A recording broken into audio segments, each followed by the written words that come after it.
And we are live. Hey guys, I'm your host, Wayne Fillmore. I'm your man.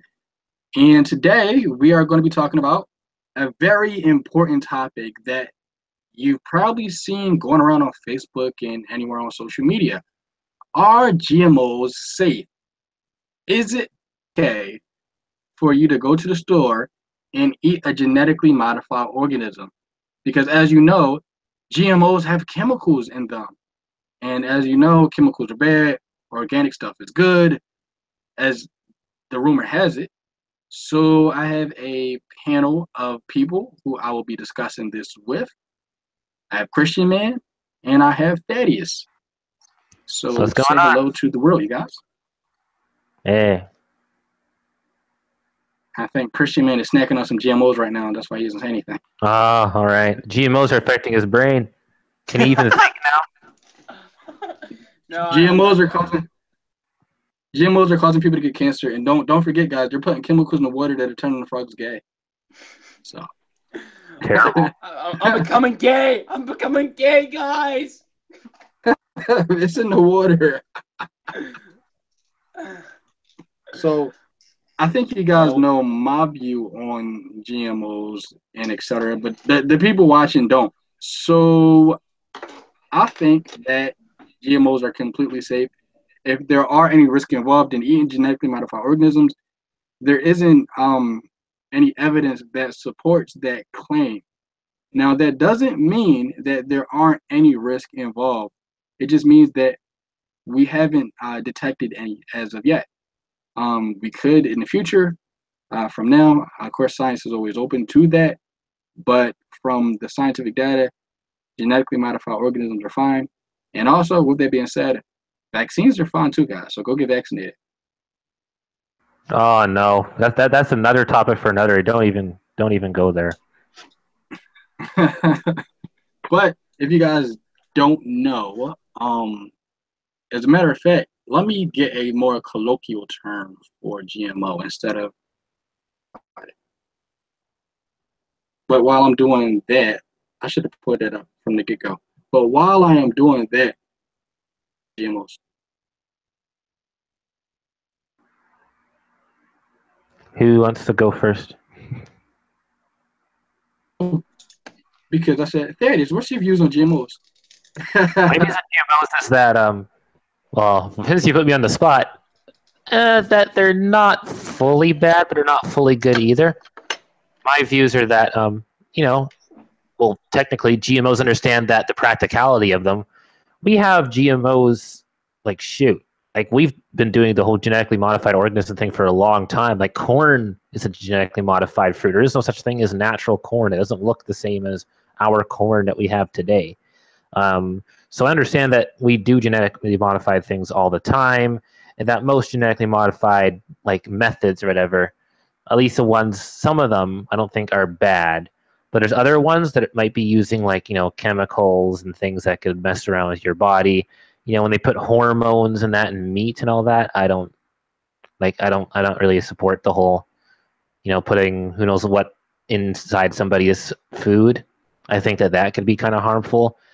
But I think the thing is that most people don't look at the whole genetically modified thing as a nuanced kind of thing. They kind of see it either as we should avoid everything that has GMO on it, or we should embrace everything that's GMO. And like a lot of things in life, I think it's good to find that balance between the two and be able to admit that some things might not be good for us, but at the same time doesn't mean the whole um, entirety of GMOs is bad. You just have to understand what the term means and then be able to differentiate between the good ones and the bad ones. Which leaves me with my next guest on the panel, Christian Man. Christian Man, what's your views on GMOs? um, don't have as strong opinion as I used to, but just do more research. That's it.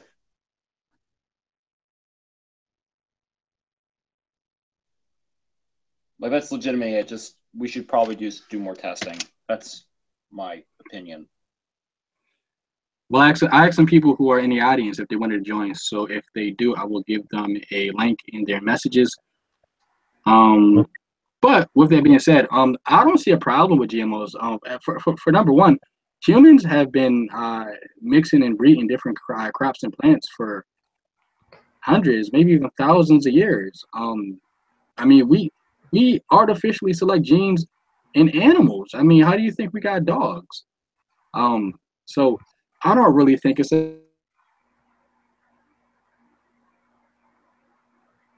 modify. I mean, actual bananas have seed in them. It's a lot of things out in nature that we go and get at the supermarket where people go and they think like for example, tilapia. Tilapia is not like out in the ocean or not like that. We made tilapia. And it tastes darn good, doesn't it?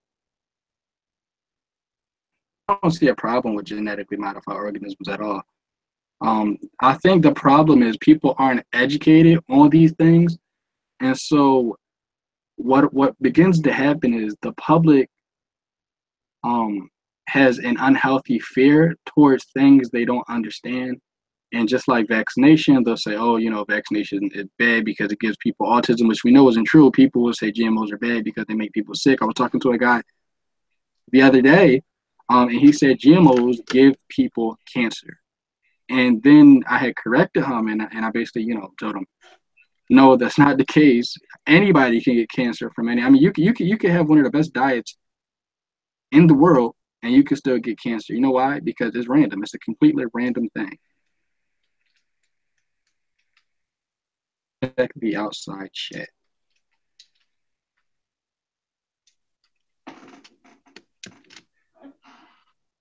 Somebody said, isn't Microsoft Office being replaced?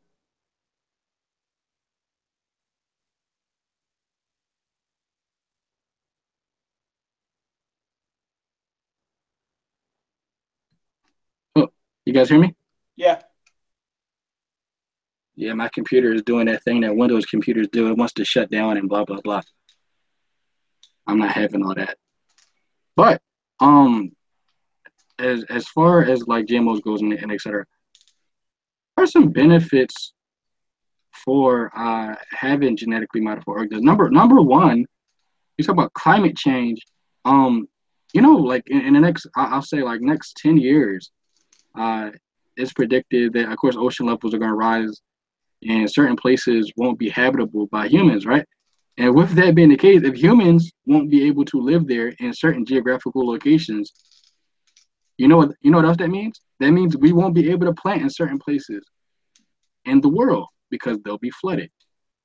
With that being the case, if you guys don't know, when we make genetically modified organisms, we take up less space, so we can plant more with less location. But you need more room. Now, as you guys know, like you know, the population of the planet is rapidly growing, and so if we do decide, you know, one day in the near future, you know, let's say Trump takes over the world or something like that, and he says he doesn't want us to use GMOs, God forbid, we won't have enough food for the you know to basically balance out the ratio. But with GMOs, we're able to feed. I think it's about 25%, maybe it's 25 to 35% of the population. As a matter with vitamin A in it, so we can feed like poor, you know, and distraught families in Asia. And without those genetically modified organisms, without that rice, those people would be dead right now. And so it's not a bad thing when people talk about genetically modified organisms. I will say there are some cons to it. Yes, there are some cons to it. But I think the pros overweigh the cons. There seems to be like a correlation between, I think if I'm correct me if I'm wrong, people in the chat, I think there was a correlation between bees dying and genetically modified organisms. I think the bees are getting confused about pollinizing different plants for some reason, and they're dying or something of that effect. I don't know all the ins and outs. How about the concern? Go ahead. Sorry. No, I was just saying. I think that's one of the cons. Another, yeah, another one of cons, of course, is like somebody just said this in chat. Like, yeah, we don't know like 100% what they do. Like, if like we don't know if there's necessarily a correlation between eating GMOs and getting sick. But what I remember in the beginning, I said we don't have enough evidence to support that. We don't really have any reason to believe that GMOs are not safe. Right.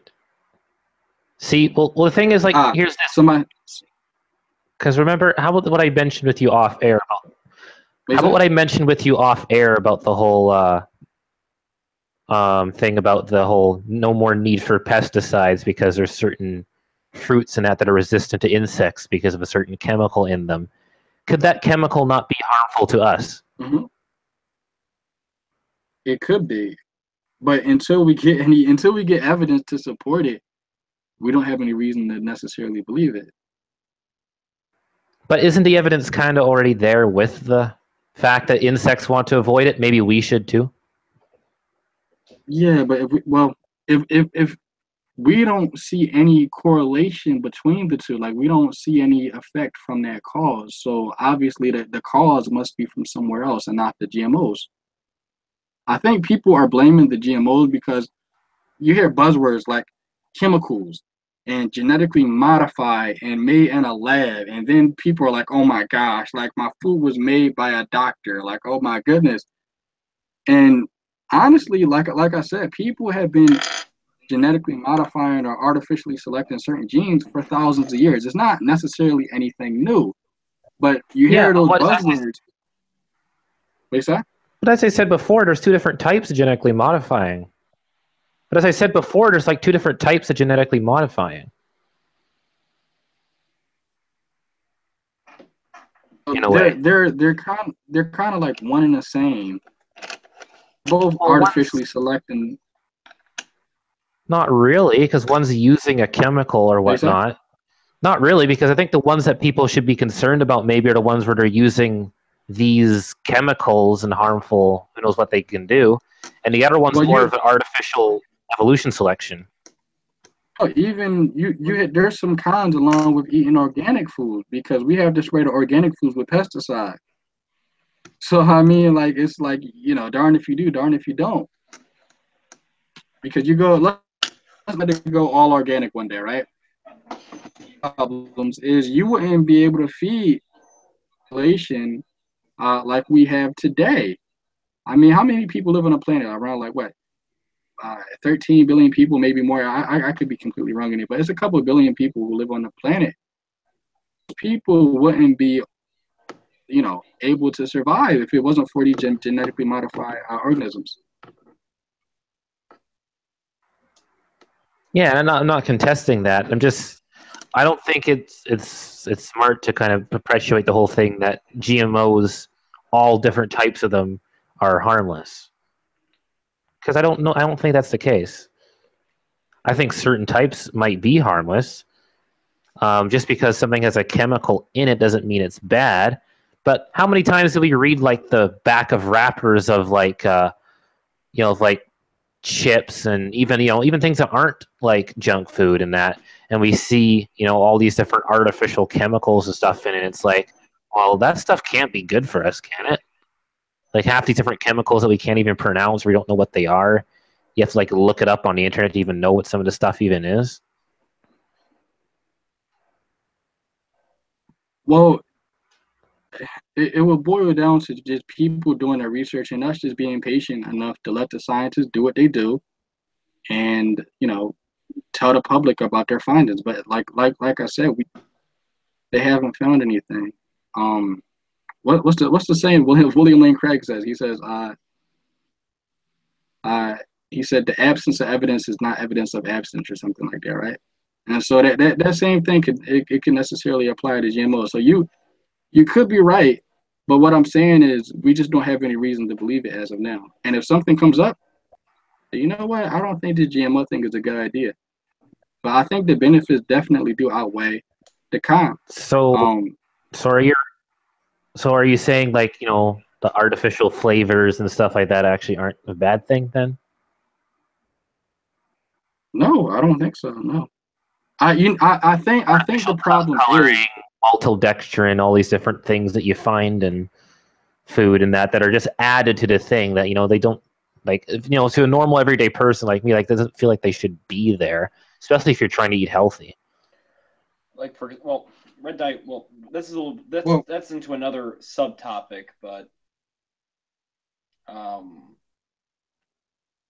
there was a study by the which UN about organic foods and stuff like that. I will have to go look it up.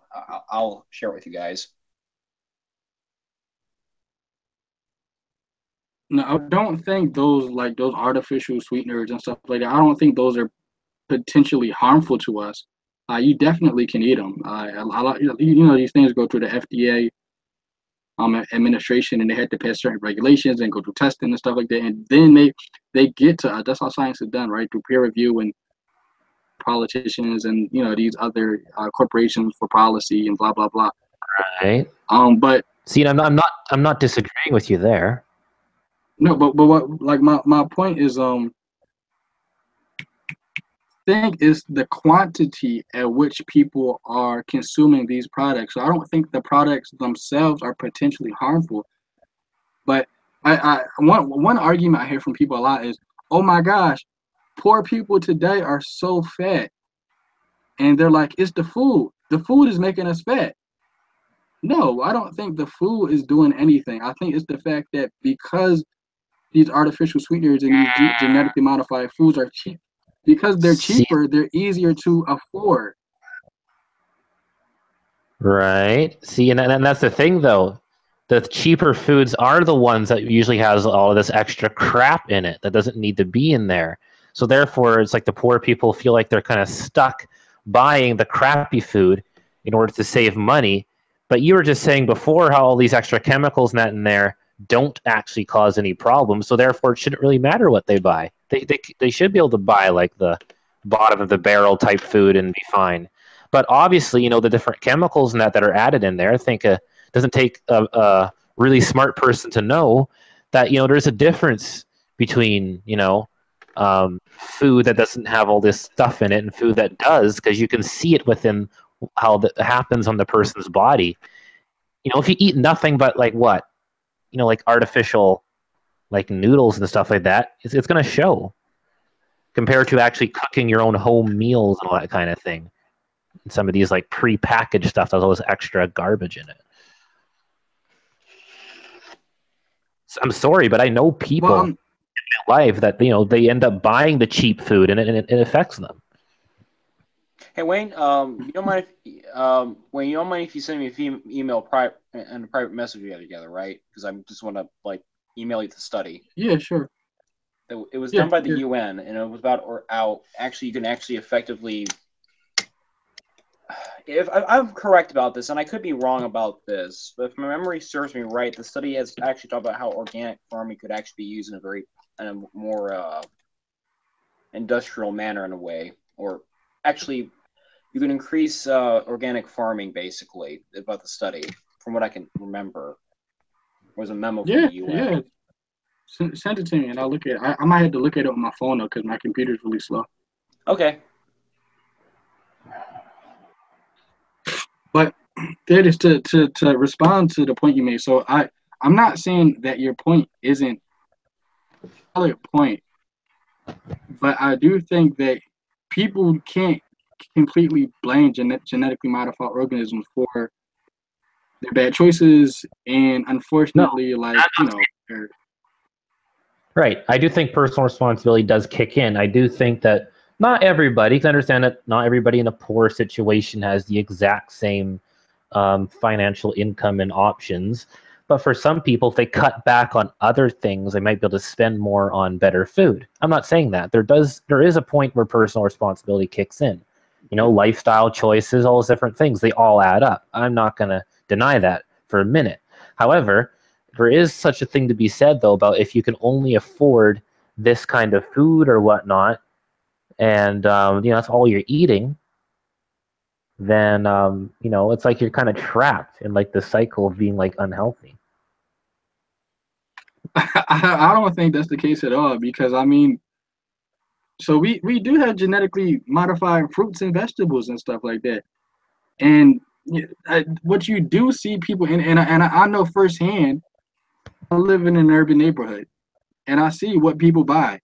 And people will go to the dollar store and they'll make a meal out of the most fattening foods, out of stuff that isn't good for them, out of stuff that's not healthy. And so you hear these people saying, you know, everybody in my family is fat, or everybody I know is fat, and the food is making us fat, and blah blah blah. But then they're making terrible lifestyle choices, while at the same time they have the opportunity to buy um food that is just as healthy as the organic food. Um, it probably might even have more nutrients than the organic food, because we can, like I said, we can select what genes we want and what genes we don't want. Just like the example I gave you with the rice, where we inserted vitamin A into rice. I think, honestly, I think it's just people making bad lifestyle choices. Yeah, and I understand is bad lifestyle choices. I feel it's very dismissive to say that like all the GMOs, that since we haven't found anything wrong with them, they're all okay. Because I still think it's important that people, if they really want to watch what they're eating, to read like the ingredients on like the label stuff, what they're getting. And if they find a whole bunch of chemicals in there, they don't understand what they are, and chances are you shouldn't buy the thing. I understand there's going to be a few chemicals in there to act as a preservative or whatever, because things have to last long enough to get to the store and all that. I understand that. There's practicality to it. I'm not saying this is big bad government doing this just for big bad government purposes. I understand the practicality. But if there's like a whole bunch of chemicals, in this food, and a whole bunch of things that we don't even know what they are, what they're doing to us and all that, maybe people should just be a little careful of what exactly it is they're purchasing. And even though I understand that, it's not practical for everything to be organic, I don't think it's practical for everybody to just be so dismissive of GMOs too, because it's not all harmless in my opinion. I just think that the arguments that people make against GMOs, is kind of like, you ever heard the phrase, I think it's you're making fun of God while slapping him in his face, and in the same sense, like they're arguing Right. against See, the GMO scientists while slap. right, Yeah, and I'm not that person. I will not make that kind of argument. I don't know. I think I sound pretty reasonable the kind of direction I'm coming from. I hope. I'm not your typical. like, this conversation to me is kind of like when people say vaccines are bad. I think the studies show that GMOs are 100%, well, at least 99% safe. We don't have any reason to fear them. And if people do get sick, I think it was either because of their lifestyle choices, as in like the food they were eating, or it was something else. I don't think the food is making people sick. I think people making bad food decisions, um, Hmm. that's what's making them sick. Okay, well, maybe we're using a different term for it. Do you at least distinguish the difference between, I guess, quote unquote, safe GMOs but you have to at least acknowledge the bad, I guess, what do you call it? Pseudo foods, where it gets so modified to the point where, like you have cheese and it's not even cheese. It might be like cheese paste or whatever. Because that happens. There are certain products out where you can buy, and it's like you look at it's not even cheese. Like these products they're out there. There's these things. That's why I think people should still be careful what they buy, and leaning organic is still, I understand the mentality, because otherwise, if all genetically modified or not completely natural foods were okay, I mean, you'd be advocating for people eating fast food every day, which I don't think would be ideal. Well, since you brought that up, you said what do I think about the GMOs? Or no, you said, do I categorize safe GMOs and bad GMOs? Well, like I said, I think GMOs are safe. So I wouldn't categorize them as like safe GMOs or bad GMOs. I think GMOs are safe. Somebody says that's not a GMO. So, do you categorize like the artificial stuff as something else then? No, Like food that's almost because completely because they're yeah. So there's processed. food that we Sorry. yeah. What I'm saying is there's food that we eat that was artificially selected, but nonetheless it's still food. It's edible, it's safe, it provides nutrients to you. And in some cases, like I said, it can sometimes provide better nutrients than the organic stuff. So I guess what I'm trying to understand is you don't consider, I guess, some of the like heavily processed stuff the same category as like GMOs kind of thing. No. Okay. And that's understandable, when you think about it. I know some people don't want to lump them into the same category, but I see what you're saying. So maybe that's like a different argument that people should make. Like people should they should make it clear. Like if you don't like Doritos, like I don't think you're going to change like the Doritos company and like turn Doritos into something healthy. You know why? Because then it wouldn't be Doritos anymore. I understand. Yeah. No, my Doritos. if you're talking about blueberries and strawberries and bananas and stuff like that are genetically modified organisms, then I think people just need to accept the science for right now and that it's safe. And if you want to prove that it isn't safe, be my guest. Go do a study. Go write a paper. Go get it peer reviewed. Whoa. Yeah, I think some people actually might conflate the two. Now that I think about it, because we had this conversation, and I realized that people like conflate the two. Like what I was talking about and what you were talking about were kind of two different things. I wonder how many people kind of see it that way. They view what's going on with fast food almost the same way that's going on in like packaged stuff in the store that's claiming to be just noodles or whatever, but they have some things in there or whatever. It might not be the same sort of thing. Somebody in the outside chat said, if you think genetically modified foods are scary, look up what the ingredients would say for what if natural products listed their ingredients. I'm going to look that up on my phone right now. What did somebody say? Apologize. Somebody said, look up what if natural products listed their ingredients. And if somebody in the outside chat can do that before I can, that'd be great. Somebody said there's formaldehyde and acetone in eggs, sucrose in eggs, methyl in eggs. So yeah, there's chemicals in eggs, and also like I said, that's a buzzword. Everything is made up of chemicals. I'm made up of chemicals. Yeah. Everything with atoms are made up of chemicals. Yeah, and I was gonna bring. It's another buzzword. I was gonna bring that up. Use the word. I'm just gonna say people use the word GMOs like Trump uses the word politically correct. Well, I'm not gonna go down that route. That's politics. Somebody turn it into a meme.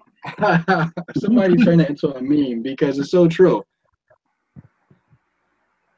And they're like, that has chemicals in it, and like the perfect response to that should be, you have chemicals inside of you. Like you are a chemical. You're made up of different chemicals. You're a bag of chemicals. Right. Yeah, and I was going to make that. See, and then it's not just about the chemicals; it's what the chemicals are, though. I guess. Like I don't know. Like, I guess again.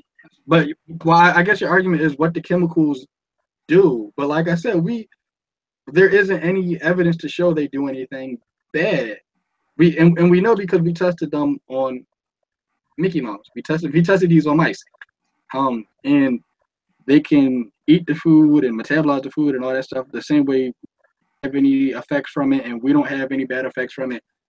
So therefore, it's safe to say they are safe. There was a study that came out, I think a couple years ago. It was one study that came out, and people were saying that a rat had got a tumor from it, but it was soon debunked. So. Okay. The paper was retracted because it was inconclusive. Actually, it wasn't debunked. It wasn't. It didn't have anything. It wasn't like it was fraudulent or anything. It was. The paper was removed for that reason because it was inconclusive. And you can go look up on Peer Reviewed Watch for that if you're interested. The Seralini paper. I usually get a lot of stuff like that from Snopes. I love going to Snopes. I like what somebody said. This is Lamette. Lamette said it's like anti-vaxxers. They have no effing ideas how they work, but they think they're bad because reasons.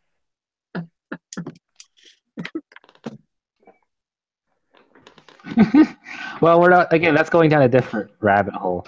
Um, you should just people should probably do a specific anti-vax or whatever hangout if they want to address that. But Which I guess the thing I was trying to make was with GMOs. Um, I don't know. Maybe that's the wrong term to be using. Maybe it's more about people trying to be more aware of, I guess, kind of processed foods. That have gone through like a whole bunch of weird stuff. That's I'm not talking about just genetically modifying things, but chemicals and a whole bunch of I do weird have I do have a question for normal. Thaddeus. And Yeah. I'm not trying to put you on the spot at all, but you'll be the first person I actually ask this question to, because I hear people say they put chemicals inside of the foods and it's not real and blah blah. I just want to. The one question I had to ask is, do you know the process by which these chemicals are inserted into the organisms? Not particularly. Okay. Not I would recommend, because I'm not particularly like on the up and up on this either, but I would just say you should look it up. Like when you get some time, just look up how GMOs are produced, and it'll be an education. okay. No, I'm not So, denying that. Yeah, that's interesting. because In- I think if you get a better understanding of how it works, because from the outside looking in, right, this is more like, you know how well, the anti-vaxxer will say, what you say? I won't say they're not practical. Like the thing is, I'm not one of those people that's going to sit there and say, "Oh, the government's putting chemicals and stuff in it because they want to kill us off, control the population." I'm not one of those. I understand, understand that certain things, are added because preservative purposes. Other things might be added so that the food can, um, you know, might take quicker time to cook or whatever, or might add more flavor to it. The whole point of having artificial flavoring and all that. And I understand there's practical purposes to it. It's just that I don't know if all these practical purposes, it might not be good in the long run. Hey, I like the practical purposes. Billions of people being fed. You use a lot less land. You don't have to spray pesticide on the foods. I'm happy with that. But Yeah. I did look up with somebody said in the outside chat. They said look up what if natural foods had ingredients on them. Business Insider. Business Insider is pretty credible. And the article starts off and it says the difference between natural, and it has natural in quotations, natural chemicals like those in fruits and vegetables, and the synthetic version of those chemicals produced in a laboratory is a common misconception. And scrolling down, there's a quote from some guy, and he says there's a tendency for advertisers to use the words pure, simple to describe natural products when they couldn't be more wrong.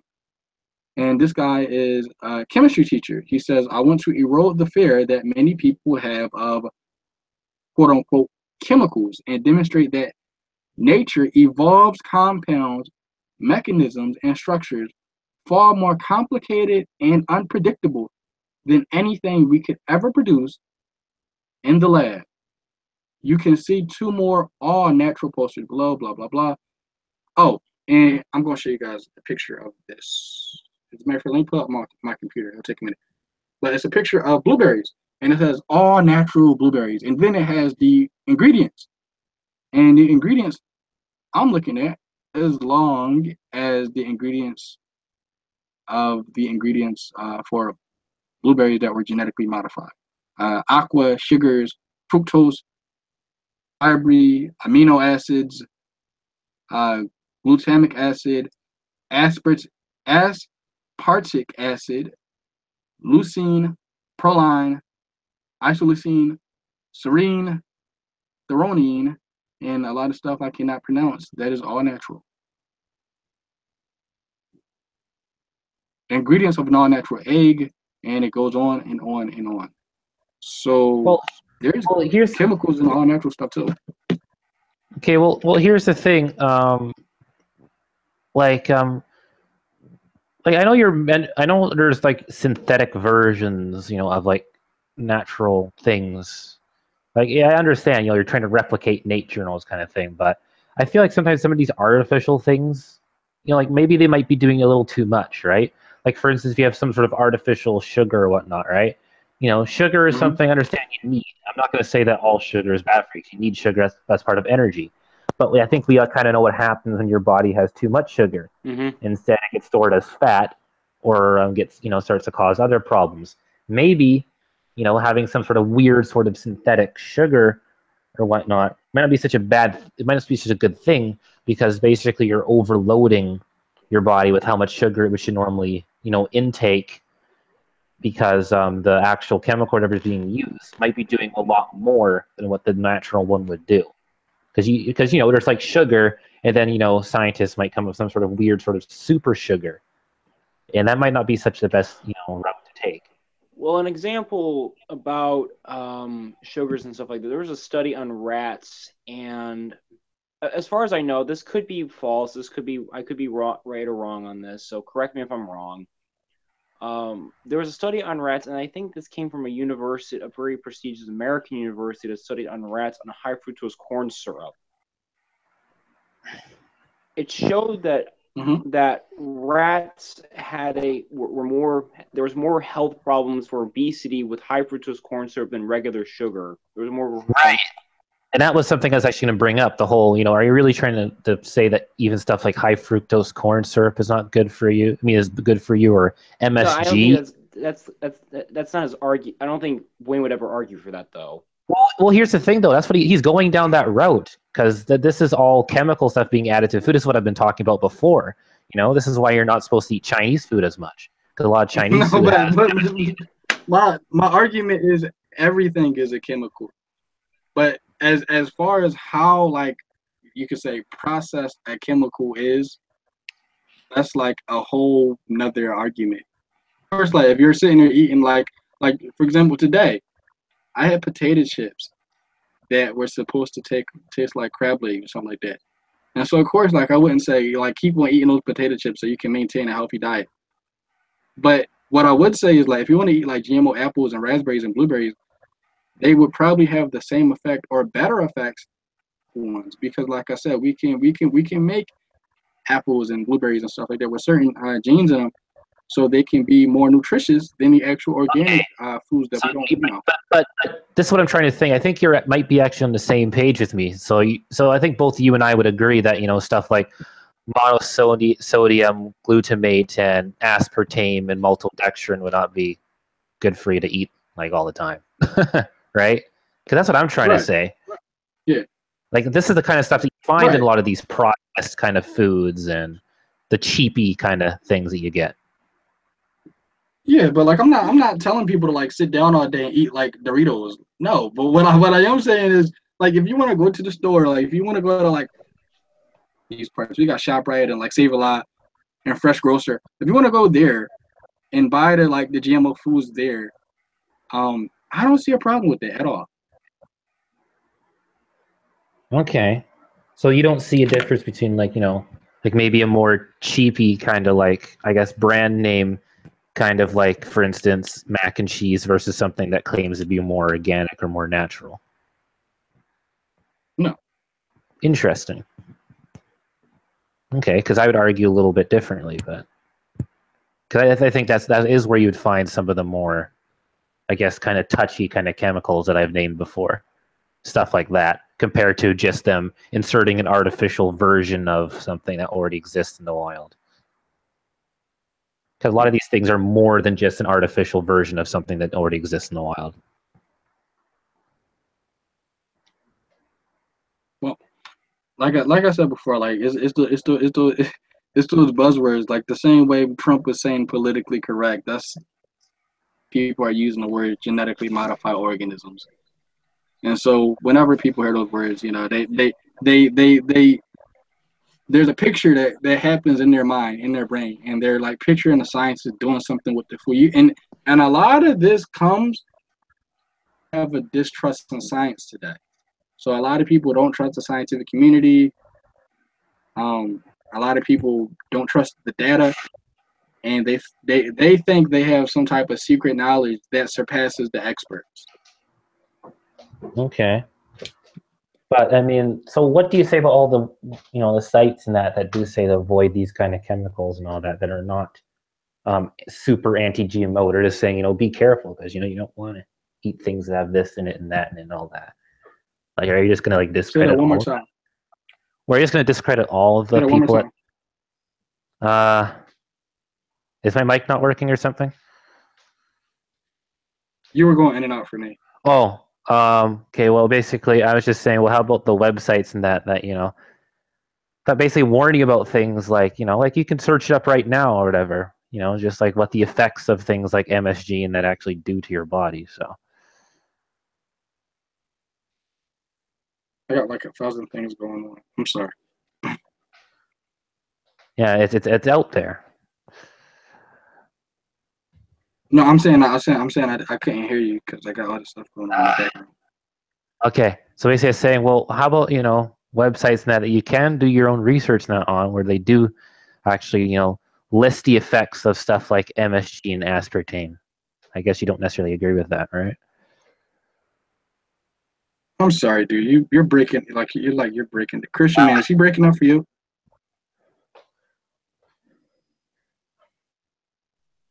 Wayne, can you hear me? But Thaddeus, he was like going in and out. I could hear him just fine. To be honest, I heard him just fine. I'm just trying to find the study on the rats that was done by. I don't know if it was done by Cambridge or Harvard University. No, Cambridge is a British university. It was done by, I think, Harvard, I believe. I'm trying to find that study. Okay, can you hear me now? No, I hear you. Okay. Can you hear me now? Yeah, I hear you. Okay. I don't know. I don't want to have to repeat myself again. So.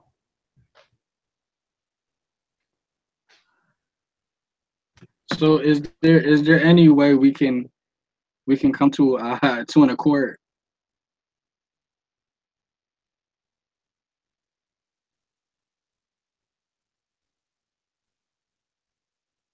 Hello?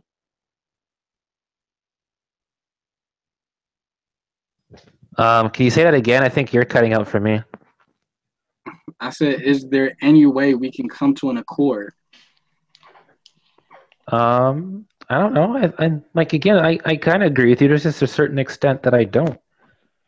I do think some of the GMO anti-GMO claims are kind of stupid, but I don't think I fall in that same category. So There's just certain would you things we say just have to agree to disagree. So you're more against like the nasty, like addictive stuff, like the MSG type of stuff that are like, inside of like the candy and all that stuff, and then like the chips, and have you not? Yeah, and every now and then you'll find them in like microwavables and stuff too. I think. So then you wouldn't necessarily be against GMOs then. I guess not. I guess it depends how you're using that term. Yeah, I guess not then. If you're the way you're using it. Okay. So I guess you could agree then that the type of like the GMOs I'm talking about. I'm not talking about like the hard like sugars and the stuff you get at like the corner store. I'm talking about the actual like stuff that we can like clone and produce from other organisms and Right, and modify them. right. I'm not super anti that. I mean, I'm a little wary of it, but I'm not like super hesitant about it either. I mean, I understand there's a lot of stuff that's already genetically modified already. I mean, I don't know. It'd be more of an emotional thing. Personally, I understand there can't be too much wrong with how you described it. So I found two studies that one from 2005 that said there was almost no correlation. I found one. This was from Princeton, and this was from 2010 about the rat when I was talking about. So here you go. So I don't want people to think I'm just making up stuff.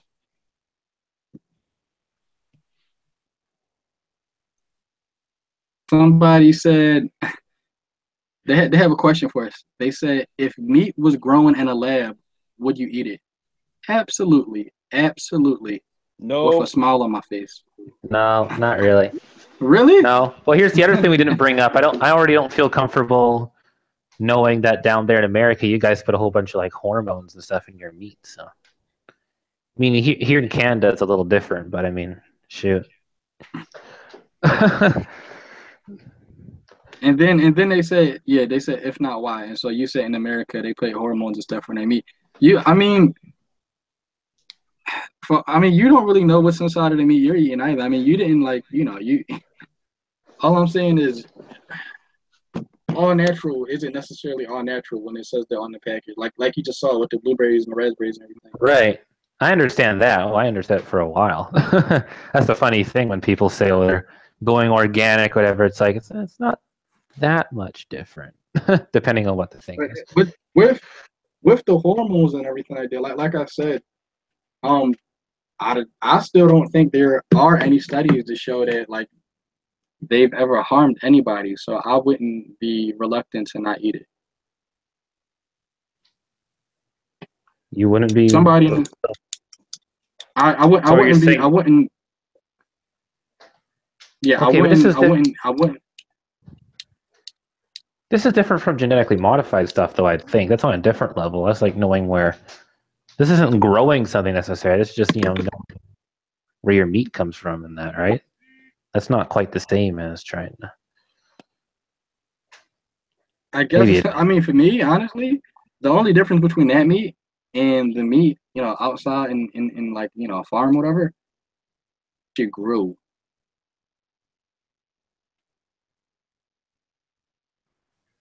Okay, if you say so.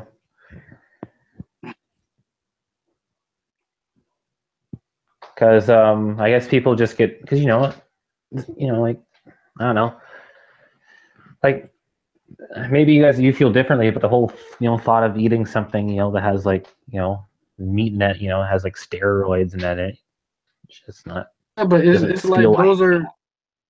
I mean, I feel as if those are the buzzwords again, because so usually what'll happen is you'll hear like oh my gosh, like this product has let's say, what's one of those words we read? It has, let's say, I said this product has aqua in it. I don't know what aqua is. Oh my gosh, it's such a weird word. It has, yeah, but like let's say somebody knew. Let's say somebody didn't know what aqua was, and they say, "Oh my gosh, it has aqua in it." And then we find out, oh, aqua is water. And then I'll say, "But we don't know if the water is safe. We don't know what the water does to people." I don't think makes them gay. Yes, it makes them gay. but the problem is that, well, here's the thing. I mean, maybe some people are like that, yes, but I mean, I have a pretty good idea of what steroids are. Don't start doing them.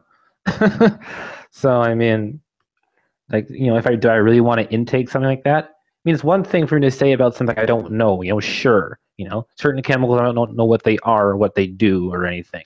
They're just kind of a buzzword. It's like, you know what? I don't even know what this is. If I were to go on, I'd just be going by emotions. I can grant that.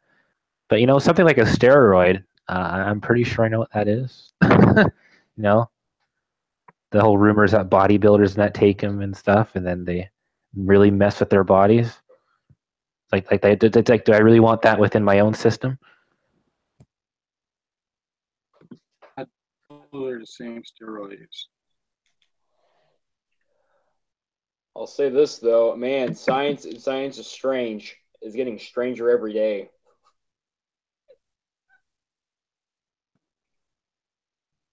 One minute you can what?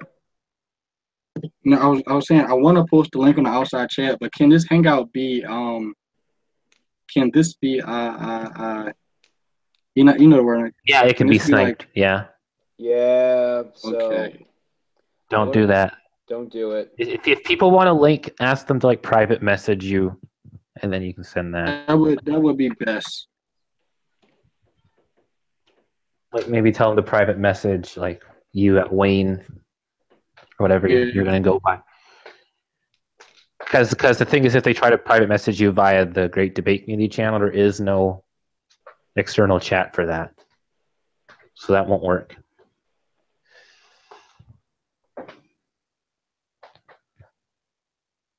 Or maybe they can probably message Christian Man. You can be our secretary, can't you? Sure. Oh yeah, they definitely can message you. I'm just reading the Just don't the email. comments Well, in the no outside one chat. can email. Just don't whatever you do, don't link my email, please. Well, what's the outside chat saying? Because I'm not seeing it. I'm on my phone. They want the link to join, and Who are Okay. they though? No, I'm wondering if people, since the outside chat's been going, is there anybody has made like some good points? yeah, a lot of people Kind have of made thing. good points, mostly in support of Who GMOs. wants to join in? Jade wants to join in. I'm trying to send her a link now. I don't want to post it on the outside, Jade? especially like this isn't like my channel. Jade wants to join in.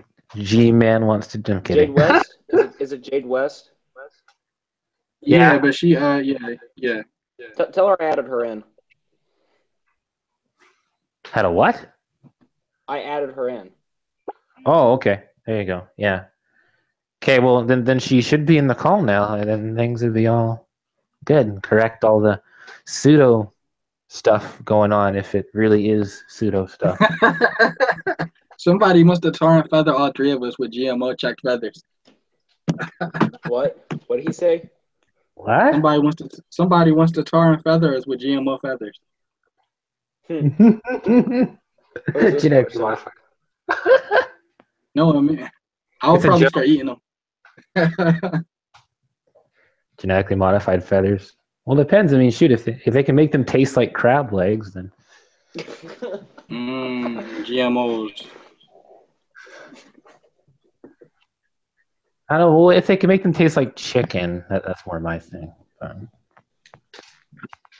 Speaking of which, before Jade comes into the room, this is like completely fictional. But what do you guys think about Willy Wonka's chocolate factory? His gum. His what? His gum?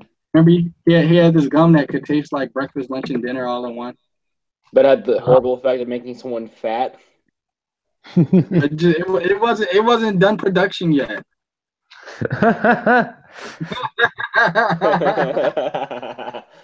turns me into a the blueberry pie. I should never have added that in there. Oh man, he didn't go through peer reviewing that yet, Christian man. He didn't go peer review. He didn't get his stuff studied by scientists. He didn't get the Oompa Loompas were the scientists. Yeah, that was the test. That should have happened. I guess he had the kids peer review his crap for him, and so like they all just started dying and stuff.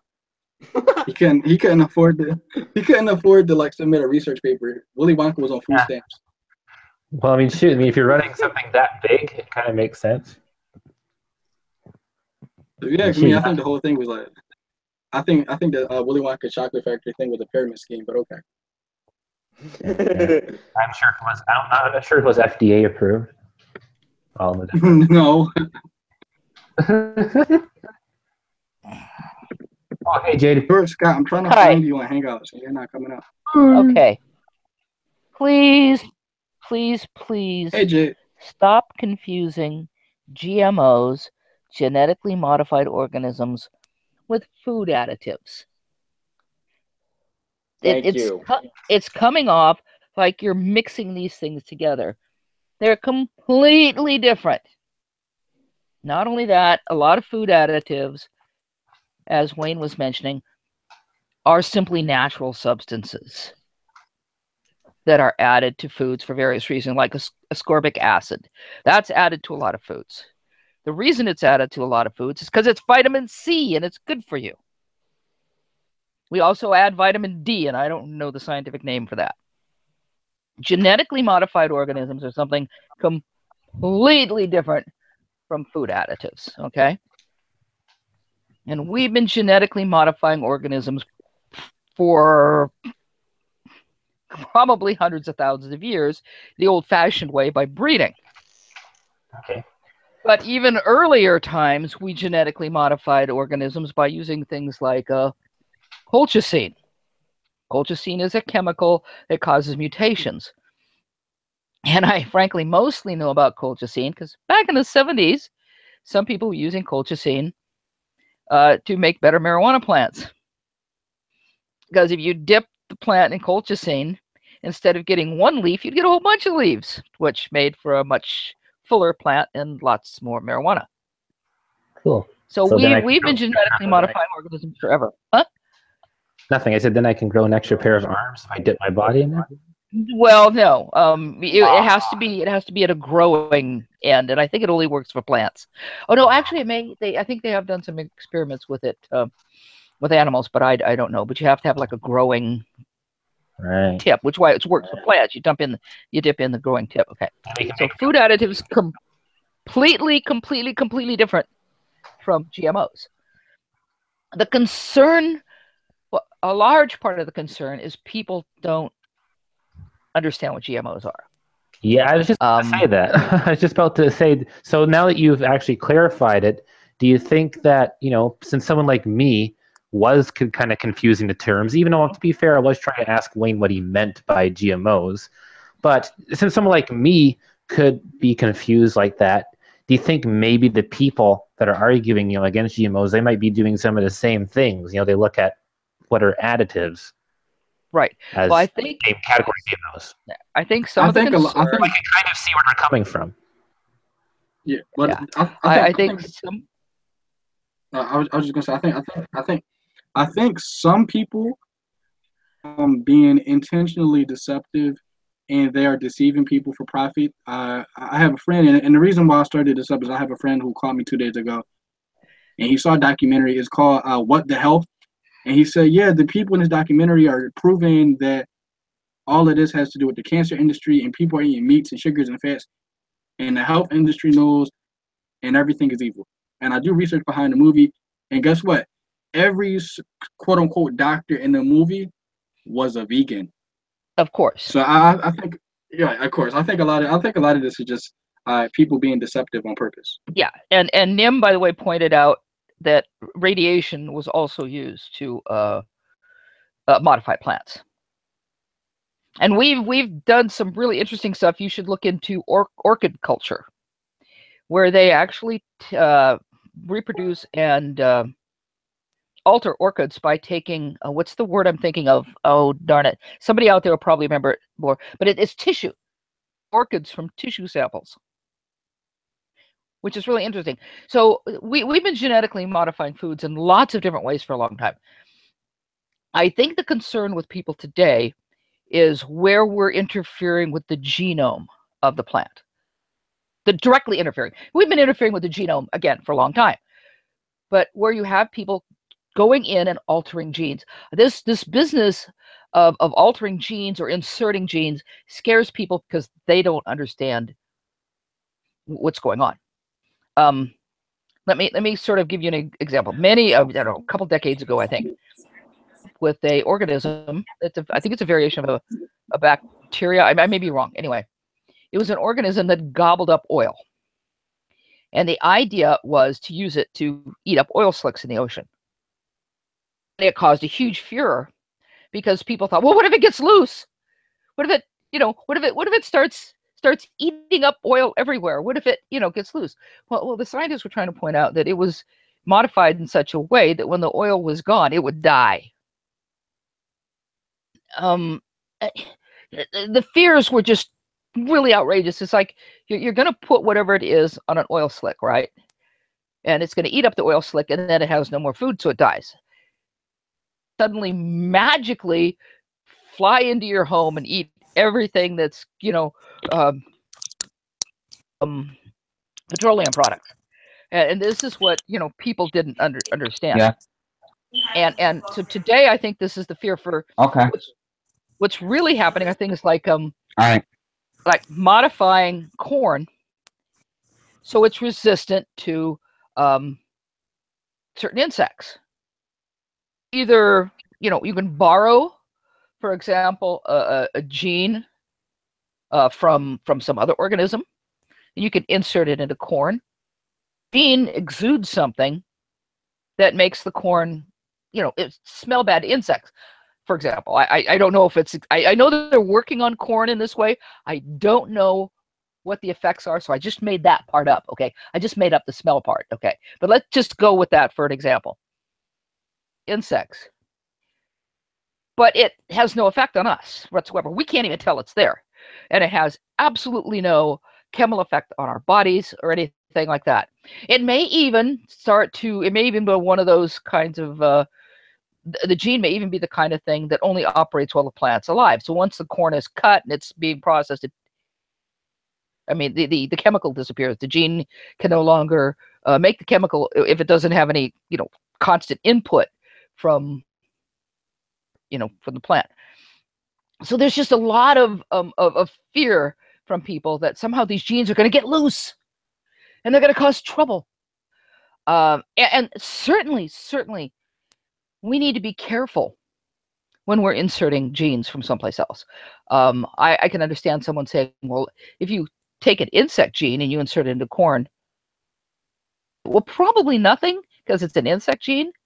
The corn isn't going to grow wings and fly away. It probably just means you're inserting an insect gene that exudes certain pheromones that chases other insects away. Something like that. Effect at all. Doesn't have any effect on us either, because if we were to eat corn that had this insect gene in it, who cares? Besides which, we eat a certain amount of insect parts all the time and everything we have. It's just life, okay? We inhale all kinds of stuff that we don't. Hell, we've got insects living in our eyebrows. Actually, they're not insects; they're critters living in our eyebrows. Let's not freak out about the world. But I think people are afraid that this stuff's going to somehow get loose and cause all kinds of damage, or it's going to cause damage to our bodies.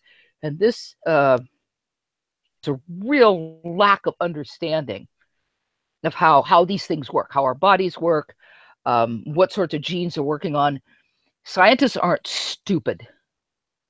They're working on genes to make plants. And in some cases, the genes wouldn't even have any effect on the part that we eat. For example, if you're working on genes that allow a plant to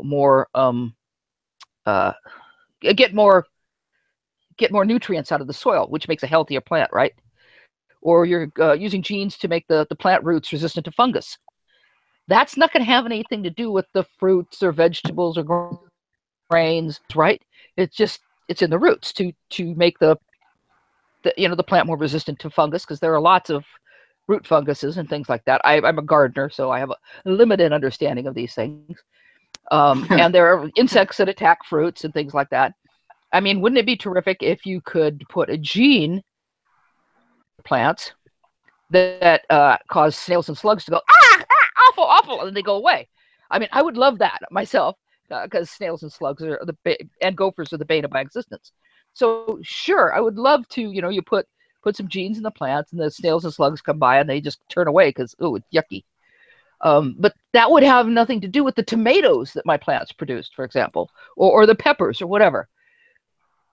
So that's one of the things we're doing. We're trying to use genes, and this is just a more effective and faster way of doing what we've done for centuries, because we've bred plants.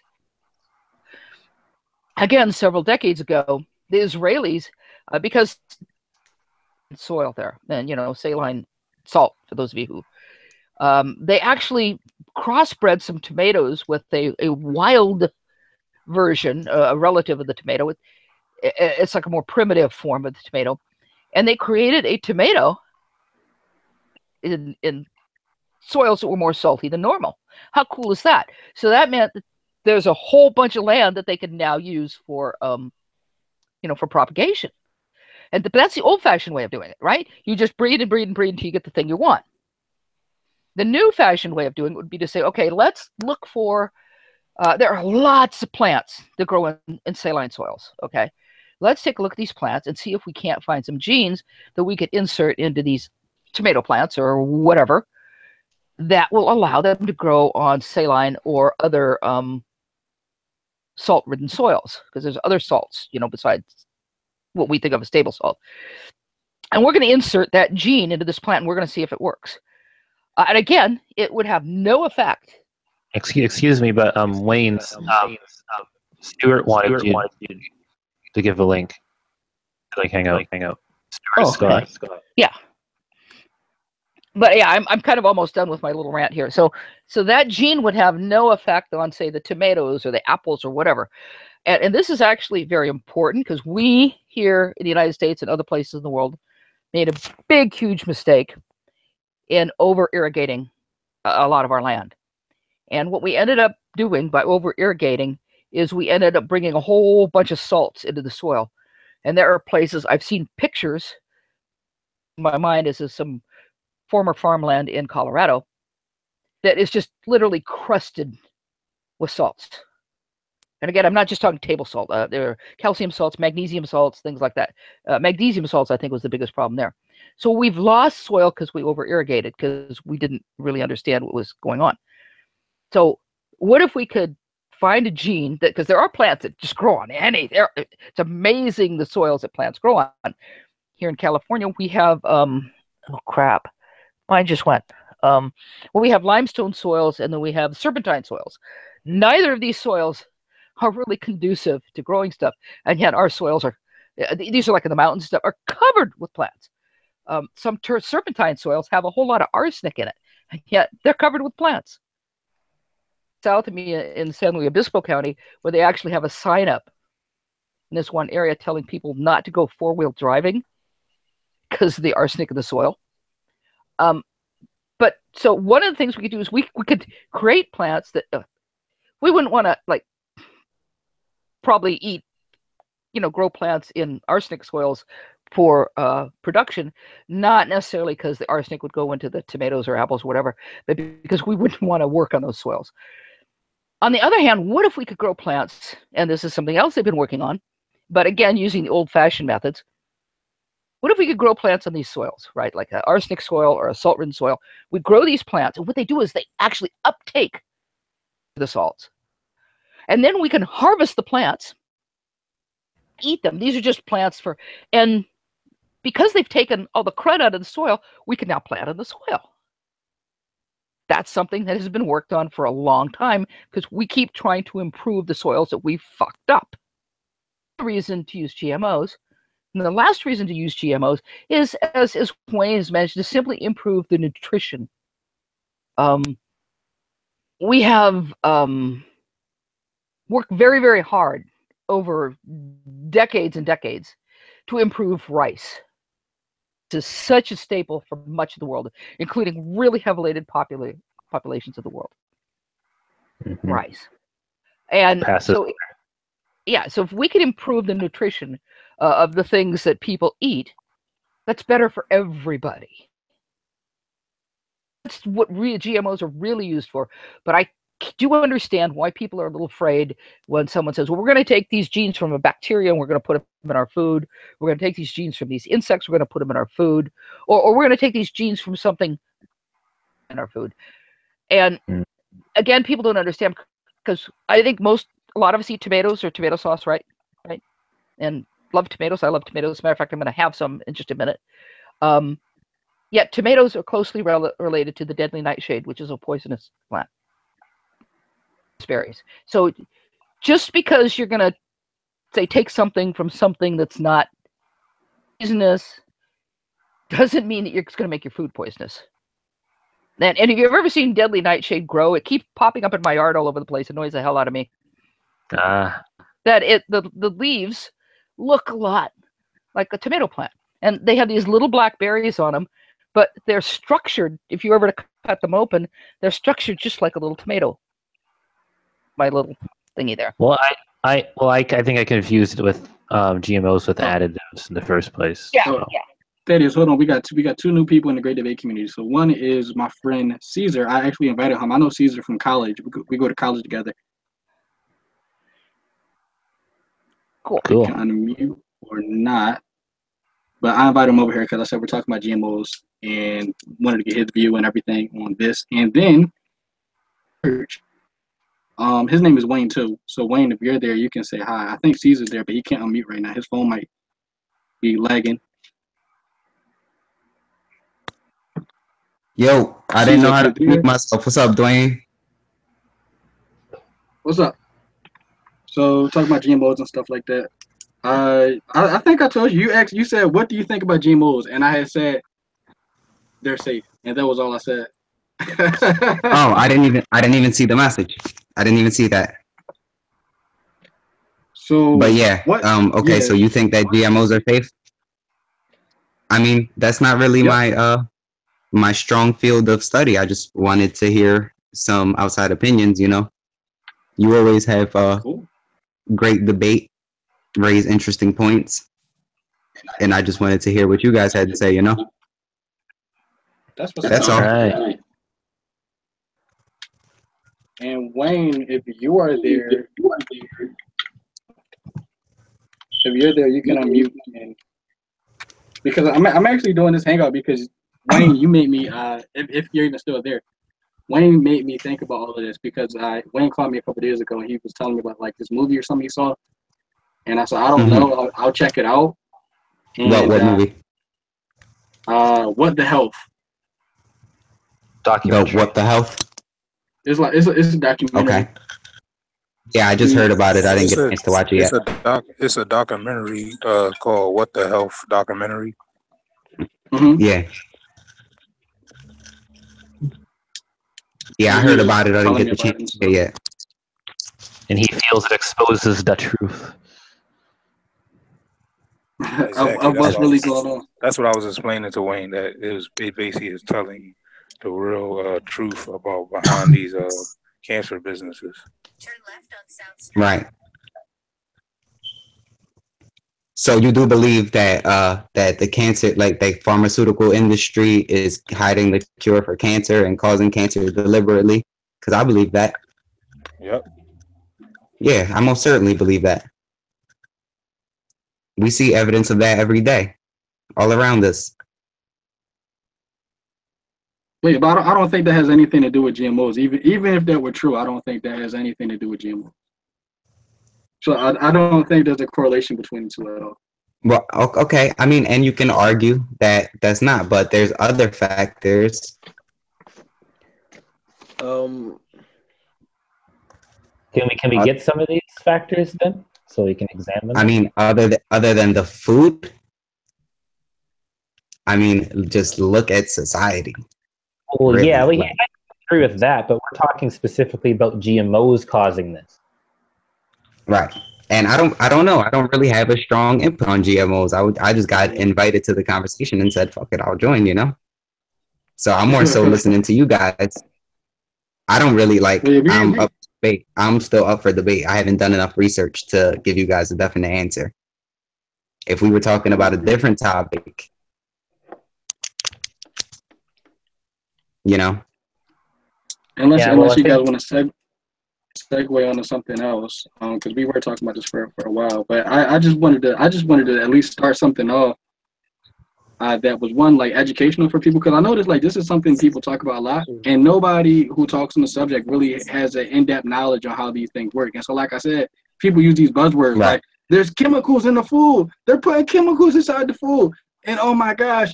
This stuff was made in a lab. Like they use these words in the same way that Trump uses the word politically correct. No, No, that's not true. Now, I'm not saying it's not true, but what I was trying to explain to Wayne the other day was basically trying to tell him that, basically they were saying that it is something in our food. It is what we eat. It's the stuff, and it is something in what we eat, but you could tell about the obesity, and he was talking about, well, obesity comes from what you, because you eating so much. Not necessarily, because you don't have to eat nowadays. Eat a lot of food to be obese. You know what I'm saying? You don't have to eat a lot of food to be obese. Right, you just have to get shit eat out. And it's not about eating so much. It's just about what's in it that you really have to be alert about. Like there is chemicals that they fatten the chickens, they fatten them all up and stuff like that. They do stuff. You mean artificially fed, artificially grown fish? There's a lot of stuff. Isn't it mostly the chemicals though? Like not the chemicals. Sorry, isn't it mostly the calories that are in the thing? And as long as you watch your calorie intake, you shouldn't get obese. That's true. One of our big problems is well, first of all, we've basically gotten addicted to salty, sweet, fatty Yeah. foods over generation. When I was a child, we didn't have as many of these convenience foods and stuff. Things like that were just starting to come in. This is the 1950s, and it started becoming extremely popular because it was convenient. These are convenience foods, and that's part of the problem. But there's another complete side to the problem, which is very important, and that is they're all a bunch of couch potatoes. People need to get up. They need to get more exercise. Get off of their asses, yeah. People got more exercise, and they had jobs. There were a greater percentage of people who had physical jobs. Right. So that's a big part of our problem. It's not just that the foods that we eat, but it's a combination of it's a combination of three things. It's a combination of the foods we eat, and part of that is because it's convenient, and part of that is because a lot of high schools no longer teach people cooking. They used to. High school, junior high used to have cooking classes. A lot of, and they don't even really know how to properly prepare food. Well, because cooking is not mandatory. Can I add to that? So we've got a problem. Yeah, so we've got a problem. Yeah, well, it used to be mandatory when I was a kid. You had to take junior high. Yeah, actually, when I was in high school, I took a cooking class. But the funny thing was, we never cooked. We only was in the textbook. If anything, we burned cookies. That was it. So the whole cooking thing. I never actually cooked. It was a joke. Yeah, that sounds really bad because because you need to learn nutrition. You need to learn proper food preparation. You need to learn that's the word I'm thinking of. How to keep everything clean and sterile. Sanitation. Yeah, that's very, very important. And you need to know what foods will last so long, which need to be refrigerated. All these things are really, really basic. And in the old days, you learned them growing up. And said when I was in school, we had a mandatory class. So part of it is we're hooked on convenience. It's convenience foods, and they have a lot of fats and it's salts, and just what are called empty calories. Okay, empty calories. Yeah. What about diabetes? They said diabetes didn't really necessarily come from eating sugar necessarily. It came from really fatty foods. It's genetic. It can be due to one to environmental factors as well, but. But there are two problems there. One is a genetic predisposition, and the second is what you're eating. Right. It's just like how some people have a different metabolism, and they can actually handle more calories than other people can. Like, for instance, if I use myself as an example, I'm not saying that it's necessarily the best thing for me to do because of other health reasons, but I can get away with a lot more fast food than a lot of my friends around my age can because I have a really good metabolism and I don't actually get fat from eating half this stuff. Whereas someone like my friends or whatever, like they can't do it as often as I can or whatnot. Because if they were to, it's like they would actually gain a lot of pounds and all that because different people have a different calorie budget. And that also is something about genetics as well. So some of these people that are dealing with the problem of getting obese now for some of these foods, so it also could be like a genetic thing too, where they are not able to handle as many calories as others. Right, and there's also research showing that there are other complications around obesity. But let's not go into that because we're going to go down a whole rabbit hole for the reasons that people are obese. But if we could get people to eat better and to exercise more, that would be the problem. And one of the things that I think is absolutely, I shouldn't say it's hysterical because in a way it is, in a way it isn't. We have a huge obesity problem with children in this country. Correct. And one of the problems is that kids aren't getting any exercise, right? I mean, besides the fact that they aren't eating well, is that they're not getting enough exercise. And one of the reasons I find this kind of funny is that kids love music and they love dancing, right? I mean, what young person in their developmental, stages where they're, setting the pattern for their lives doesn't love music and dancing? So why don't we take these kids, elementary school, junior high school, take these kids and just have, take 15 minutes a couple times a day or whatever, where you normally have breaks, and you just put on the music and you get everybody to dance. You know what? Actually, as someone who actually is a music inclined person who makes music and stuff, I would really appreciate that. That'd be cool. Yeah, but the thing is, you get kids moving. You know what I mean? Yeah. So it's like I used to be part of. My mother actually owned a dance. Actually, had her own business with a dance studio, and she forced me to go there. Hey. Yeah, but of course, I'm talking about. But the good part is I got to meet a lot of girls. So yeah, there you go. Of course, and of course, I'm talking about just freeform dancing. You know, the way the kids dance. You know, just not even. Although you could have organized, because we did. We had like folk dancing and stuff like that in my high school. So you can have that as well. But why? I think it's really important not only to make sure that kids get a decent meal, which is why I think that breakfast and lunch programs in schools are important. But I also think it's really important that they feed these kids good food, you know. And but the other thing is, you know, it's like after lunch, you know, an hour after lunch, it's okay, come on, guys, we're going to put on some music and we're just going to rock out, you know. Right. And just move. And if you set the pattern, if you help set this pattern, the kids are going to do it. But not only that, encourage the parents to say, okay, guys, you know, let's just rock out, you know, or something.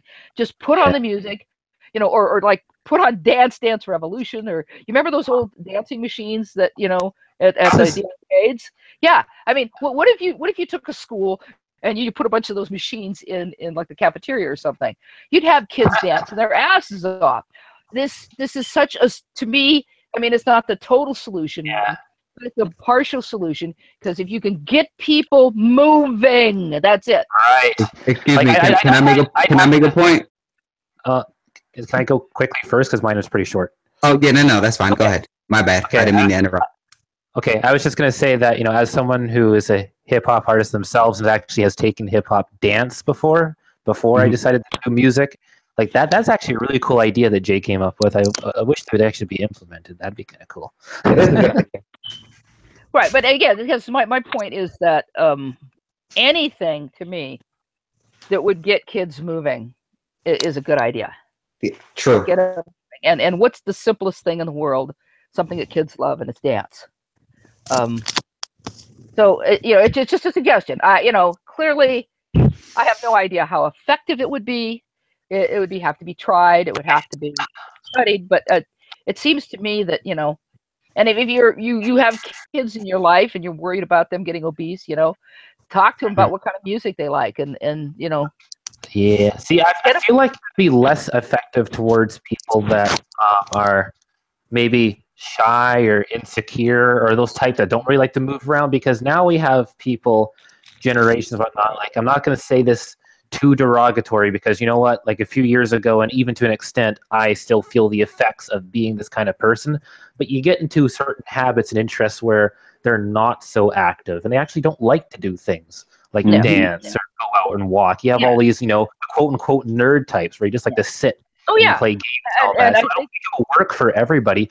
I myself, I'm trying to like walk around and get out more stuff, because I've grown tired of just sitting and all that like I used to. But I know not everybody's going to be that kind of way. So I know to fix that. It's called laser tag. I think you've got a very good point there. But for me, I'm not talking about getting people in the gym to dance or something like that. I'm talking about, okay, guys, you're in class. Everybody stand up, and we're just going to rock out. And you don't have to. It's not obligatory. But one of the things that happens with kids is if everybody's doing it, everybody does it. You know? It's like, we're not going to make you do it, but come on, those guys you want, just stand up and we'll just put on some music for a few minutes. Or just, you know, like, I wish people would just do, like, even you might not have to go that far, just do something like active, right? Like walk or ride a bike or go for a hike or something. But some people don't even do that. Yeah. Caesar, you have something to say?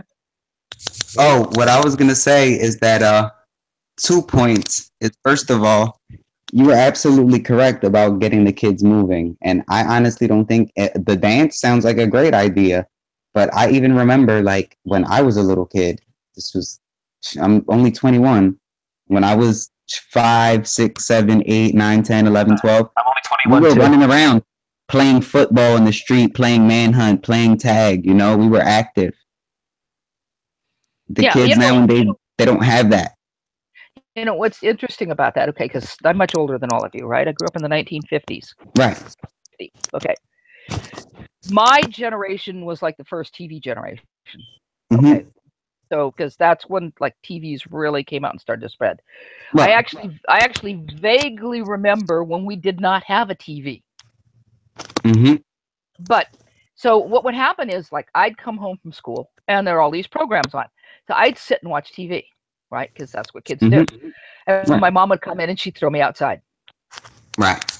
And then she'd have trouble getting me back in because I was having so much fun playing baseball or riding my bike or riding this. I had this sled.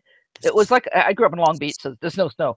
But I had like a sled with wheels on it. It's called a flexible flyer. It was so cool. I ripped around every hill and every street on that thing. Had a ball. We'd ride our bikes down to the vacant lot and we'd do Brodies. I don't know if you know what a Brody is. No, what's a Brody? Okay, you ride really fast, you lock your wheels, and you turn the front of your bike, and the back of your bike just spins around. You do a 360. Yeah, I've seen it. Okay, that's called a Brody. Okay. And you kick up a lot of dust when you did it. So yeah, you just tear down the hill, old-fashioned bicycles, no 10 speed, no 3 speed. You'd slam on the brake, turn your wheel, and you had to drop one foot down to pivot on. Right. And you whip the bike around. Okay, so my uncle, it's funny that you say that. My uncle was going to be up for the X Games, but he actually got arrested before that. But he did this trick that was called the decade, and it reminds me of that. But it's an endo into a wheelie. You have to pivot your foot on one peg. You have to have a GT bike to do it, and then you do that. You whip your whole bike around. It's a crazy BMX trick. Yeah, well, we used to do that. We also used to put boards on blocks, and then we'd leap over. You'd go down, you'd hit the boards, and you'd fly up and try not to kill yourself when you landed. Right. But that's what we also used to play chicken with cars. But that's one thing children should never ever do. And they do things like that. But yeah, we were outside all the time. I can remember playing wild games of hide and go seek. Yeah, we were. And when I say wild games, I mean when you caught somebody, you had to chase them down. So we were running over an entire city block in Long Beach, way until it was dark, and our parents had to come search for us. So, those are the kind of things that are they're important for children, not just for the exercise, but for the camaraderie. You know what I mean? For the psyche, for the bond. Exactly. And as I said, I used to resent it sometimes because I'd be watching a really cool show or an old movie, usually an old movie, because in the LA area there were lots of movies because we had all these independent channels that couldn't afford to do anything else except show old movies. So my mom would throw me out, and I don't want to go outside. I don't want to get outside. And I'd get outside, and of course once I was outside, I didn't want to come back in. But yeah, you parents have got to start throwing kids outside. Yeah, no, and even my mother did that to us as kids. You guys need to go outside and play with your friends. Go play football. Go do something. Ride bikes. Exactly. If you've got a safe neighborhood, let's face it, there are some places that aren't safe for various different reasons. We didn't live in a safe neighborhood, but I mean that's all you know. When that's all you know, you make do. Yeah, well, yeah, that could be. I mean, at one time my mom was a bit, she made us. She was very strict because we lived on a really busy street for a while. Right. And so she was like really strict about that. Which is understandable. But totally understandable. So it was like we couldn't go across the street without an escort. I mean, this was a super freaking busy street. Okay, but we could go to the back of us because behind our house, there were a bunch of really quiet streets. It wasn't a suburb. I didn't live in the suburb. I actually lived in the city. But, it was a lot of quiet residential streets. So I could ride my bike that direction and do everything I wanted that direction, all I wanted. But I couldn't go across the street unless I had an escort or I walked all the way up the block to the light. Right. Yeah, that's different, Right. But yeah, get out. Is there anybody on the panel who wishes to speak against this holy marriage between GMOs and us? Wayne was doing that because Wayne had this documentary that exposes that truth. Well, I rather just talk about just personal life stuff at this point because that's more interesting to me. Well, I mean, the people in the audience don't like that, so we'd probably have to go off air, or everybody would just quit watching. Either way. Wayne, are you still there? Because I know he might be doing something. Yeah. Another one I want to mention. Another one I wanted to mention that my dad actually showed me originally, because we're going back on a GMOs topic now. Have any of you guys heard about the documentary Food Inc.? Yes. Yeah, because I remember my dad, I think that's the one that he kind of subscribed to because he's pretty anti-GMO stuff. Because this is kind of someone who's a farmer, by the way, because I grew up on a farm for like a good 6 years or so in my life. And back when my dad was younger, he has a lot of experience with like farm life. And I guess he's very much like on the natural side of things. And before I met people that, spoke up and said, GMOs aren't that bad. I was under the impression that, like what Food Inc. and that said was, pretty valid. So. Okay. I never got to watch Food Inc. It's an interesting one, let me tell you. I'm going to real soon. Definitely will. So let me. And What the Health as well. I did want to see What the Health as well to see what they have to say. Let's see, Food Inc. Let me look that up. I'm not familiar with it. If you're there, remember I told you I did do some research onto the documentary you told me about, and the experts who were interviewed in that documentary, they were biased because all of them were vegan. And so my point, do you remember, was if they weren't vegan, like say maybe even if it was a mix of them, they would have a stronger case. But looking at the backgrounds of the people in that video, because they all believed in the same thing, it's more like they have like a personal vendetta against it instead of like actually accepting the science. It's like, how come you don't see any atheists or flat earthers? It's not true. Yeah. Okay. I'm looking at Food Inc. I haven't seen the documentary. There are atheists or flat earthers, though. There are a few. No way. Looking at the documentary, and it has more to do. Yeah, it has to do with the industrial production of foods, which, frankly, there's no other way we can do it and feed everybody. But the one of the interesting things is some of the problems that at least the Wikipedia article brings up the Wikipedia article mentions that the documentary brought up would be, if not solved, really helped by using GMOs, by using genetically modified organisms. Because one of the things they were saying is that the way we are raising food is just not sustainable. Well, that's one of the main reasons for GMOs, because if we develop crops that are more resistant to insecticides, if more resistant to insects, we don't need to use insecticides, right? Right. Crops that can more efficiently use the nutrients in the soil, we don't need fertilizers, right? Correct. And both of those things are good. They're good for the soil. They're good for the streams. They're good for animals, because we know that the chemicals and insecticides and pesticides, run downstream and cause problems. And some of these things are hormones, which actually affect as it goes downstream, and other animals. And we know, for example, that we almost lost the California condor because of DDT, which was a very, very popular pesticide at the time. So we'd have a more efficient plants. We'd have plants that are more resistant, to insects, to predation, which would mean we'd be able to produce more food.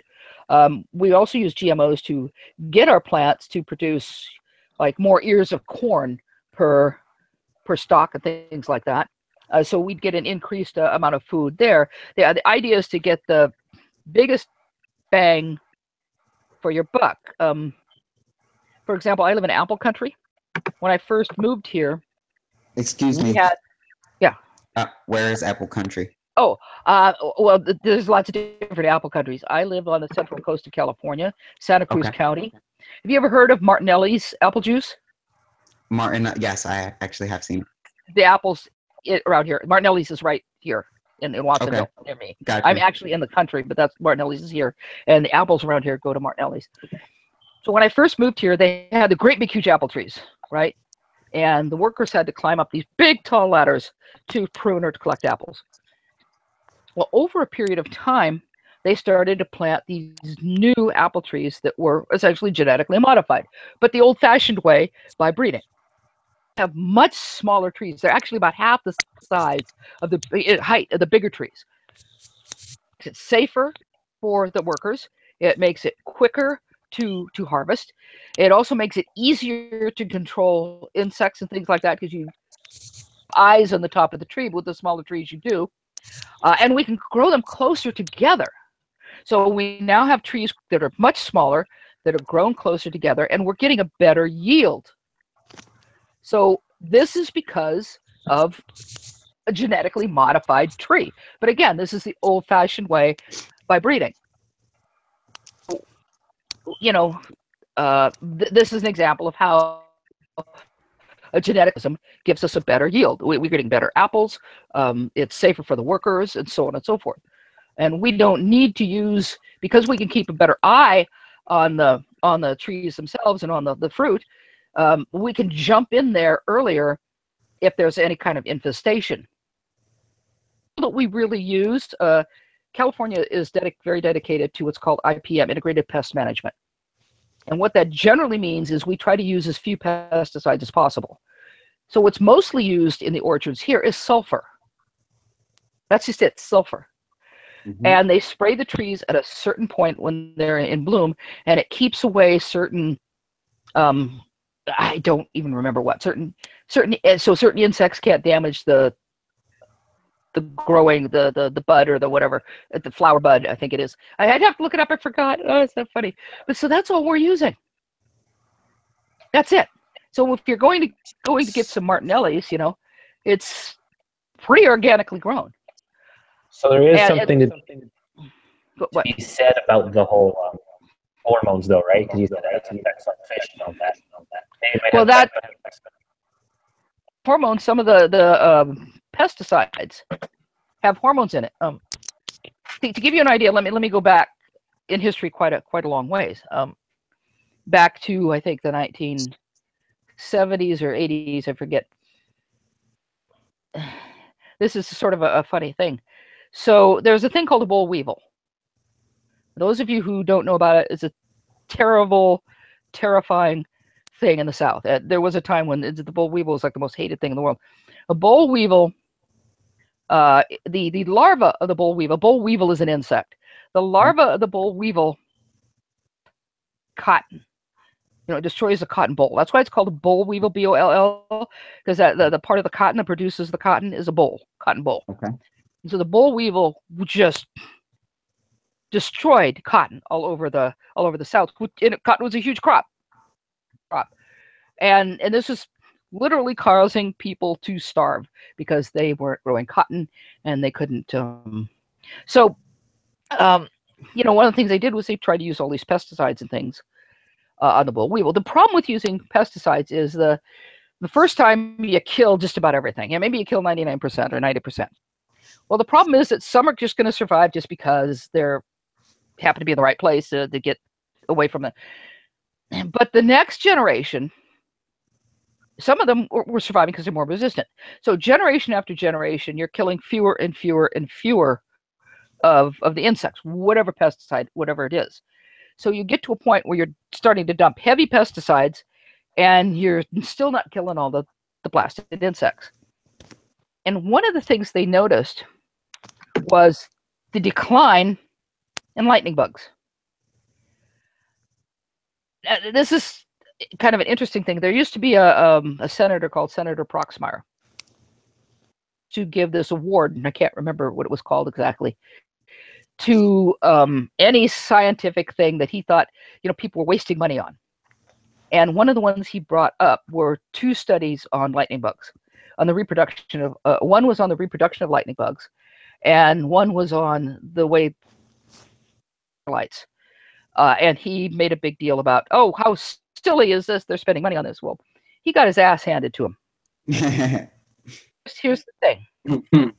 It turns out, so you're using pesticides to kill the boll weevil, right? The boll weevil larva, and you keep having to use heavier and heavier pesticides because the boll weevils are outpacing your pesticides. They keep reproducing, and each generation you get more and more resistant ones. And this is the problem with pesticides. Pesticides, and the same thing else happens. So the thing is that the boll weevil larvae have a natural predator.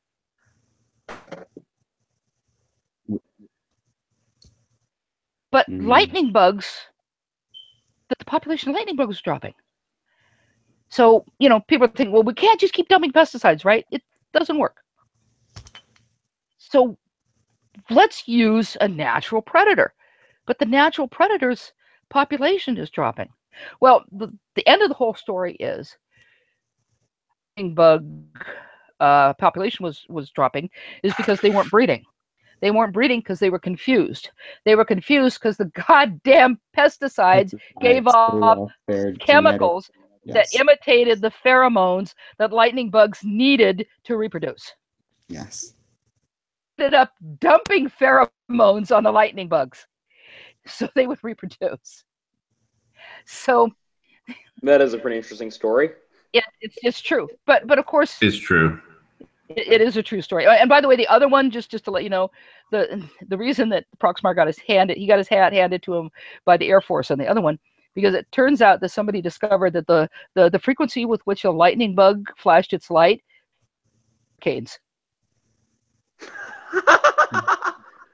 So the thing is, sometimes these scientific studies look kind of silly, but there may be a really good reason for them. And Proxmire, being an idiot, didn't bother to look into the stories. He just went, "Oh, this is really silly. They're doing a study on how a lightning bug flashes." Okay, that's so the chemicals from pesticides and from certain fertilizers, because certain fertilizers are artificial, can wreak havoc with the environment. So it's far better plants. It's far better to, like, if we could figure out a way, let's take the boll weevil. Okay. So they figured out part of it, took a long time, and, but they figured it out. But if we had a cotton plant that you could insert genes into it, okay, what if you could insert genes into it that made the boll weevil larva think that there was a lightning bug nearby or something, The boll weevil larva would stay away from the cotton plant, right? Because it's like, oh crap, lightning bugs, we need to go away or we're going to get eaten. A mimic pheromone. A mimic pheromone. There we go. Thank you very much. That's absolutely perfect. So this is the point of GMOs. And I know some people are going, well, why the hell was she talking about lightning bugs? But this is the point I'm trying to make, is that the efforts, dumping pesticides, dumping fertilizers, and some, we weren't terribly smart about the kinds of fertilizers we used either, and the possible effects. We have damaged the soil. I talked earlier about how even over irrigating damaged the soil because it caused a buildup of salts in the soil. Excuse me, Jane. Yeah. I'm so sorry to cut you off, but can I make a point real fast before I lose it? Sure. Okay, so I heard one recently. Okay, I live in Philadelphia. I'm a Puerto Rican male, but I'm of Hispanic descent, Anyways, I keep up with news in South and Latin America.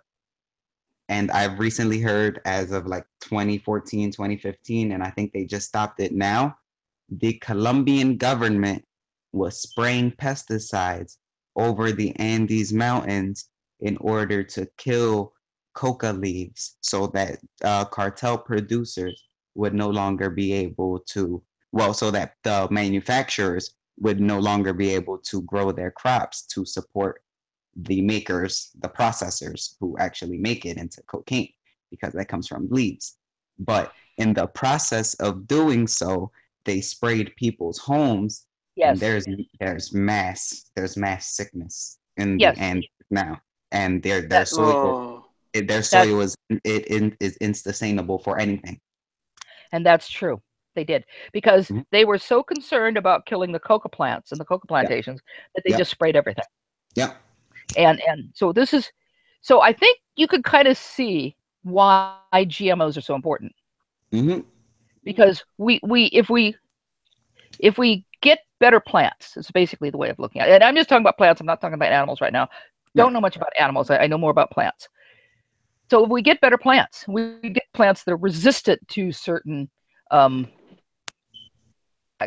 that can use water more efficiently, plants that can grow in soils that we've destroyed. We've destroyed so many soils in this country.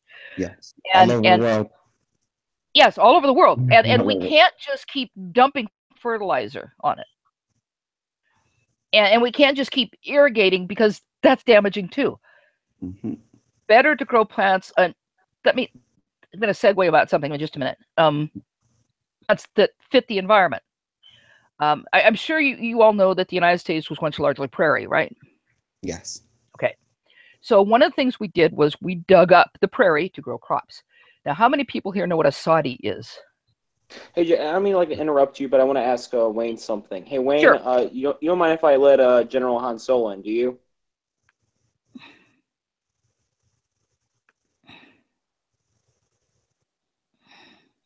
It's General. General's invited anywhere. Okay. Sorry, Jade. Go ahead. He automatically let in. I'm pretty sure Wayne wouldn't mind because he and General Han Solo do stuff all the time. So anyway, I don't know if you guys have ever heard of what a soddy is. S-O-D-D-I-E. Okay. When people first came to the prairie, the Great Prairie, which was a big part of the United States, actually make houses out of the prairie sod. They would dig these down and they would take these big chunks and they built houses out of them. Look them up. They're very interesting. And the reason they could do this is because you see the prairie plants had very deep roots held in the soil. So you could actually use these like adobe bricks, except much bigger. So you could build houses out of soddies. And I've read like diaries of people who lived in them, and they said that they were actually really fine, except sometimes when it rained really heavily, you just had to cover everything because it eventually would drip down and you'd get mud all over stuff. But it wouldn't get really wet. And because they were really thick, it was great insulation. It was never too hot, never too cold.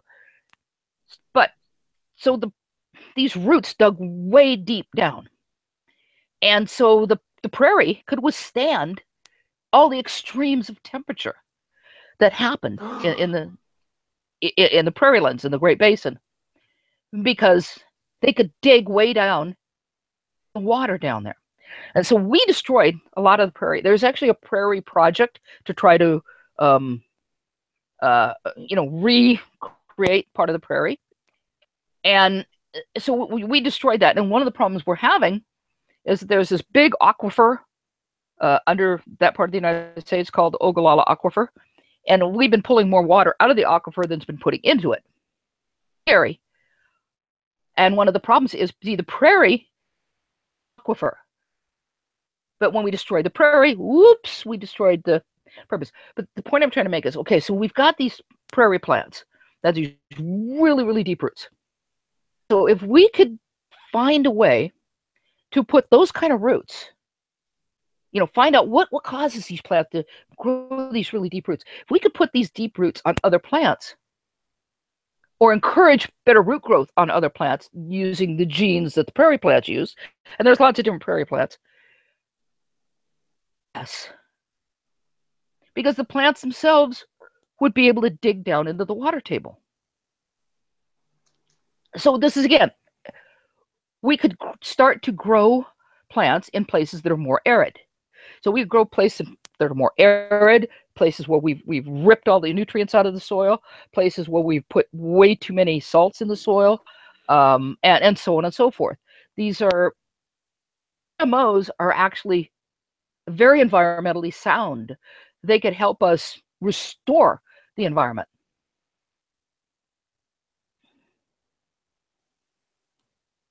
And I think on that note, I'm going to end this hangout because I had to wake up in a couple hours, but that was a beautiful way to end it. And so GMOs are safe. GMOs can help us restore the environment. And if you learned anything, I'm vaccinated. Yeah. No, but, that's a different topic for another time. Yeah, that's a topic for that. I just got vaxxed like on Monday, as a matter of fact. I got 2 vaccines. And Good for I you. think, if I'm correct, if you get your HPV vaccine, if you're a woman, it can also help prevent getting cervical cancer. Yes, it can. Very, very much so. People should. It's a very important vaccine to get, and it's terribly frightening to me. People who are trying to say that it's really dangerous, and so they're not giving it. They're not giving it to their daughters. And so what they're doing is they're condemning their daughters to possibly having cervical cancer or ovarian cancer. But it also prevents. So it's a really important vaccine for people to get.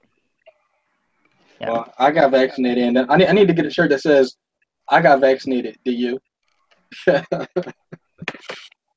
But I am logging up. I'll talk to you later. GMO vaccines. Yes. Yeah. Okay. Here we go. Yeah. I hope I didn't wander off